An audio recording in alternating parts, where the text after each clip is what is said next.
At number 1, we are going to give it to Kobe Clutch Bryant. And the reason we are going to give it to him is because Kobe Bryant I think, had a better season than Jordan, because Kobe Bryant had a lot of great times with a lot of different players, and came a time where he was the only good player on that team. So that is the reason why I'm giving it to him, because he was a consistent scorer at all time. So that's why I gave it to him at number 1. Now, at number 2, we are going to have to give it to MJ, Michael Jordan.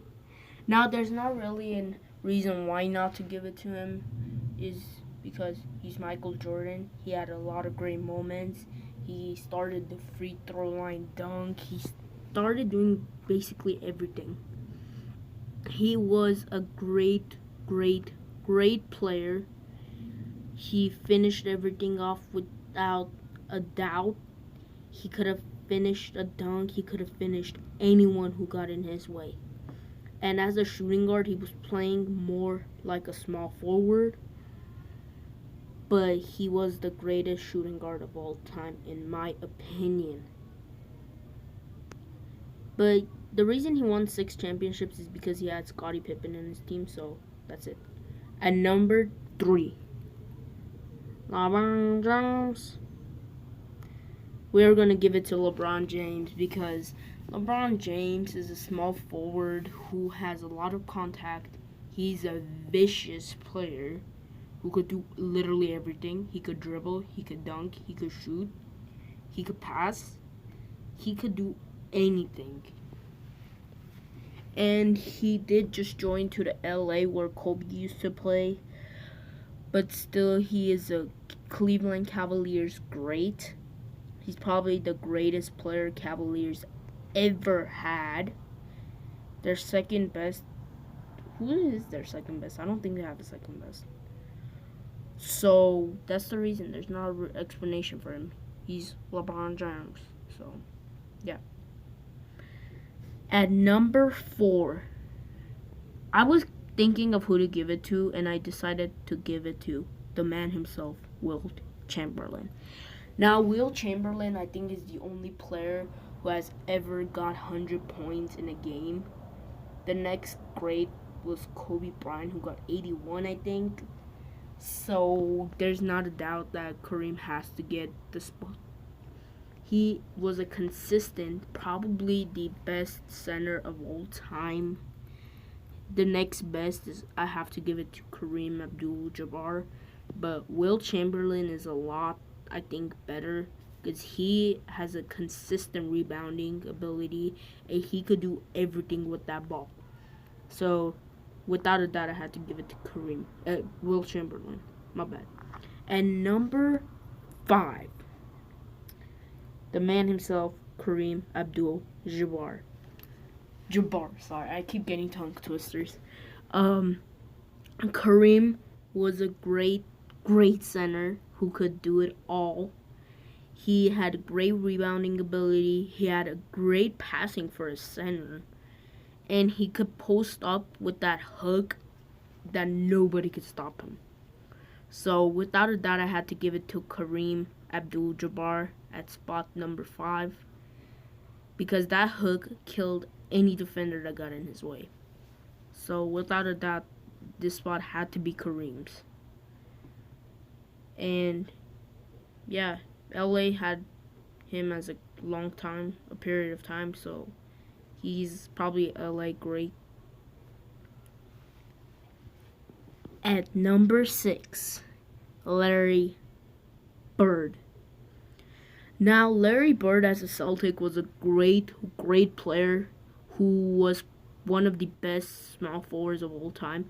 If LeBron wasn't there, I'd probably say Larry Bird was the greatest small forward of all time, because he dribbled like a guard. He could shoot like a shooting guard. he could do it all. He had broke so many ankles as a small forward that not even LeBron James did. So this spot had to be Larry Bird because he was a consistent shooter. He even beat the 3-point contest with his jacket on and not taking it off, and he still won the 3-point contest. So this spot had to be his. So yeah. At number 7,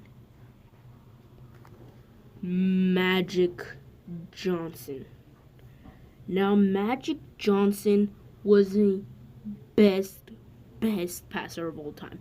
Everybody that knows Magic Johnson knew him by his passing ability. He had the craziest passing ability ever. He probably is the greatest passer of all time. I don't know about assists that he's the best. I'm not sure. I don't think he is. I think it's John Stockton.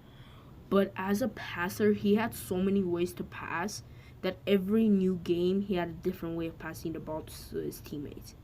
So he was not a hog for a point guard. So everyone enjoyed watching him in LA. Of course I didn't because I'm a rival to him and I wasn't live at that time. So yeah. And number 8, I was thinking of who to give it to, and I thought of my favorite player, in my opinion, Paul Pierce.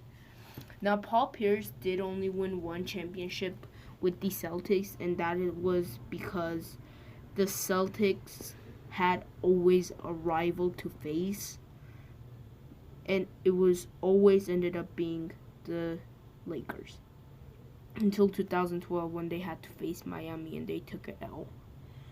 But we're not talking about that. We're talking about this man's ability of the shooting, the ability to pass as a small forward, was never a hog, and he knew how to fake. So that's another thing. So my favorite player of all time, you guys. At number 9, the man himself, the greatest power forward of all time, Dirk Nowitzki. I think that's how you pronounce it. This man was such a good power forward and probably the only power forward who could shoot other than Anthony Davis, obviously. But this man is still playing right now, but he is, as a probably the last 2 years of a career, he's playing like a star. Now, I know last year he didn't make it to the All-Star game, but come on, he's really old. He's been playing for a long time, have experienced a lot of teammates. So we can't blame him. He is the greatest power forward, in my opinion, of all time. Tell me in the comment section what you think. At number 10, the last man of himself, Dwayne Wade. Now, I know after he left the Heat, he hasn't had any success. Now, he did come back to the Heat, but now is not the time to come back to the Heat, man, because, yeah, the Heat haven't got the greatest start. That's all I'm going to say. He did win one championship, I think, with these guys. He is a great shooting guard. Now, he's not the best, but he could get and ones like crazy. So I'm going to give it to him as number 10 because he is the greatest of all time. Now, if you guys enjoyed, please go down there and smash that subscribe button and comment down below what you think about this top 10.